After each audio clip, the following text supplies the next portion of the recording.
Bonjour. Alors, un bon petit groupe de saints de l'Inde, des petits sadhus? Eh bien non, pas du tout.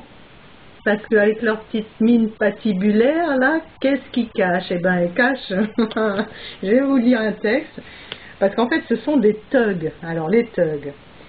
Les thugs, c'est une secte d'adorateurs de Kali, parfois appelée dans ce contexte Bovawi,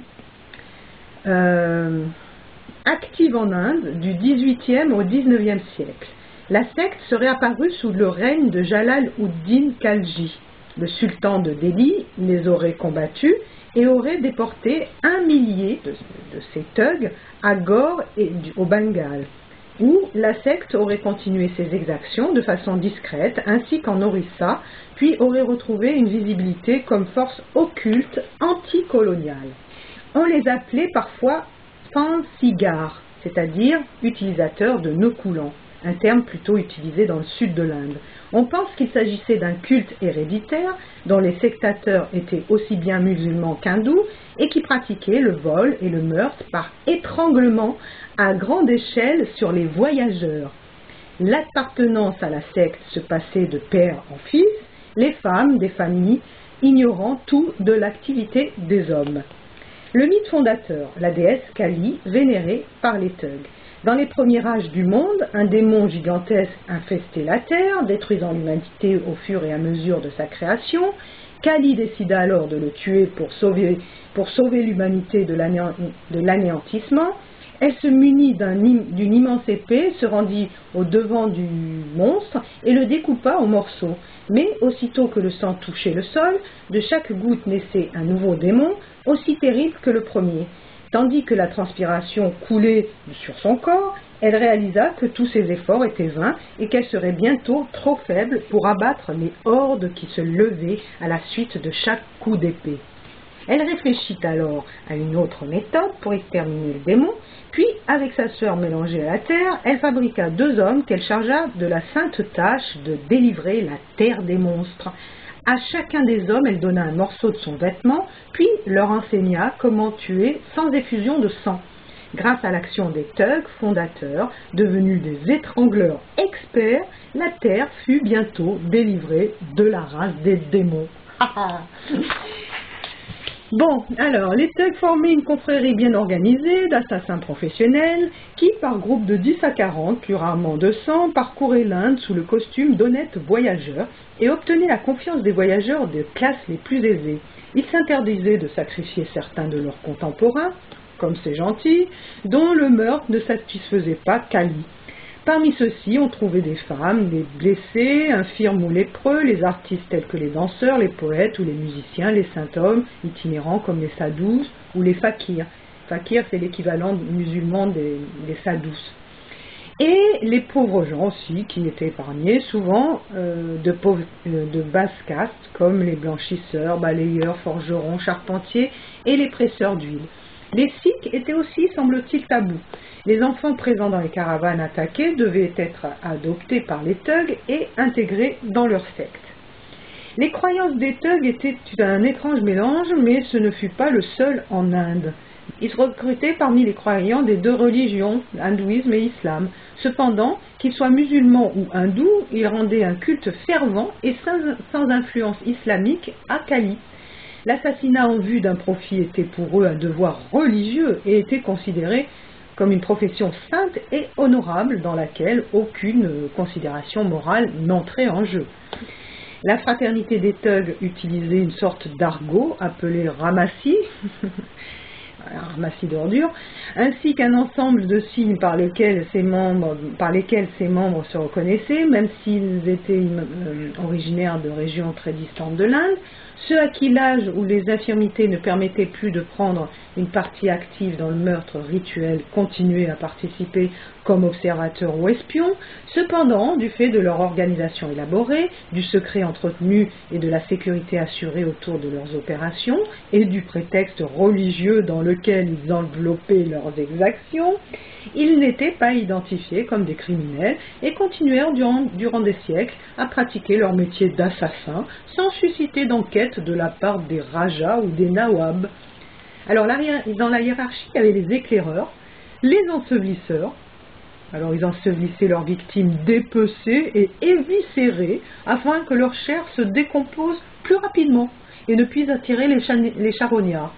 Il y avait aussi les mainteneurs de membres, c'est bien ça, chargés de comprimer les bras ou les jambes de la victime et de lui porter le coup pour neutraliser sa défense. Et puis il y avait les étrangleurs. Voilà. Les thugs à l'œuvre. La volonté de la déesse leur était communiquée par un système très complexe de présage. Pour obéir à ceci, ils étaient souvent amenés à voyager des centaines de kilomètres pour rejoindre leur victime, ou, en sa compagnie, à la recherche d'un endroit propice à son exécution. La tâche accomplie, des rites étaient exécutés en l'honneur de la déesse et une partie importante du profit tiré des assassinats lui était destinée. Quand une occasion favorable se présentait, le thug étranglait sa victime au moyen d'une corde ou d'une sorte de mouchoir, la pillait et l'enterrait pour dissimuler le corps. L'assassinat se pratiquait après l'exécution des rites religieux anciens, particuliers à la secte. Les grandes troupes se divisaient en groupes plus petits qui empruntaient des routes différentes, mais se donnaient rendez-vous pour partager le butin.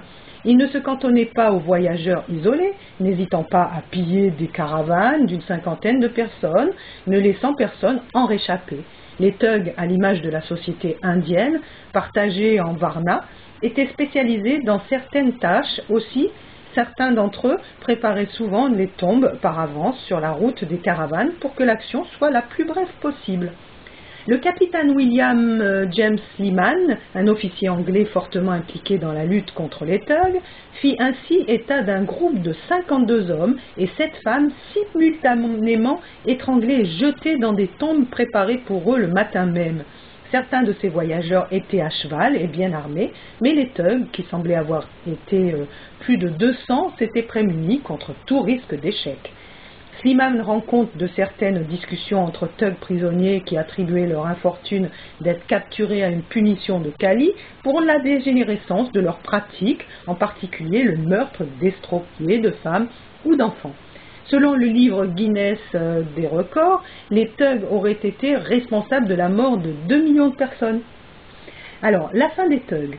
Bien qu'aucune attaque des thugs n'ait jamais été menée contre les Britanniques, ceux-ci entreprirent dans les années 1830 une campagne d'éradication de la secte, due en grande partie aux efforts de William Slimane. Une force de police nommée Tugi and Dakota Department fut mise en place et le resta jusqu'en 1904, année où elle fut remplacée par le Central Criminal Intelligence Department.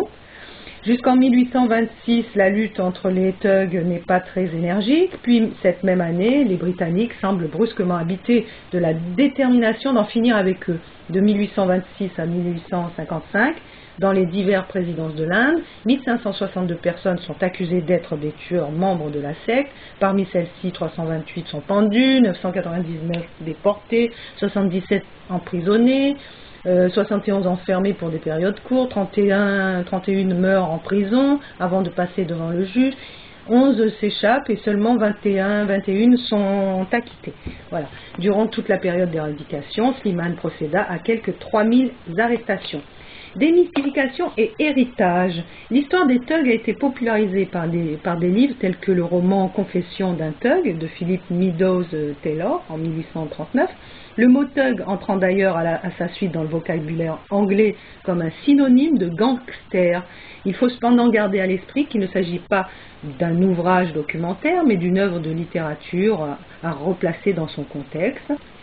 Si l'on ne peut nier la réalité des thugs et de leur activité, beaucoup de ce que nous croyons savoir d'eux provient de ce texte qui contient certainement une base documentaire solide, mais qui s'inscrit aussi dans le mouvement romantique anglais et qui est à rapprocher des romans gothiques, tels que Frankenstein ou le Prométhée moderne de Mary Shelley ou Dracula par Bram Stoker.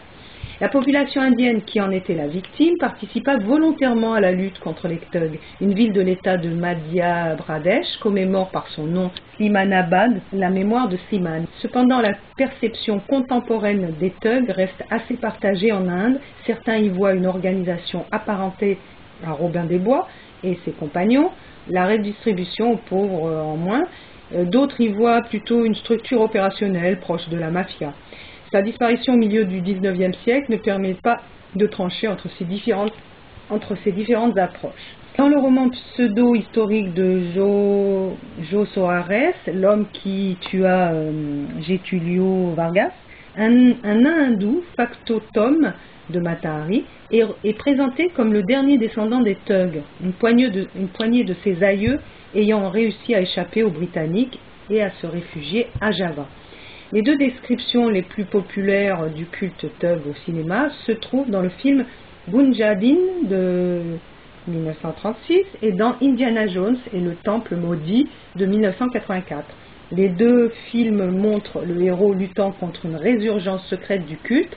Les Thugs jouent aussi un rôle important dans le film moins connu de Mario Camerini, Kali Yuga, déesse de la vengeance.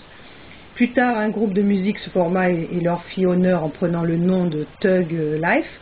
Dans la langue anglaise, Thug s'utilise aujourd'hui au sens figuré pour désigner un bandit violent. Les Thugs, un contresens britannique. Dans son livre Le voyageur étranglé, l'Inde des Thugs, le colonialisme et l'imaginaire, 1995, Martin Van Verkens considère que l'existence d'un culte Thug au XIXe siècle serait du moins partiellement que le produit du fantasme des colons, traduisant à la fois la méfiance britannique à l'égard des contrées reculées de l'Inde et une méconnaissance des rituels et des pratiques sociales de ses habitants. Par ailleurs, cette secte ne desservait pas les intérêts britanniques, bien au contraire, en justifiant implicitement la présence civilisatrice de l'occupant. Et une citation pour finir, c'était sur cette contrée que Feringhea, le chef des Tung, le roi des étrangleurs, exerçait sa domination. Ces assassins, unis dans une association insaisissable, étranglés en l'honneur de la déesse de la mort, des victimes de tout âge, sans jamais verser de sang.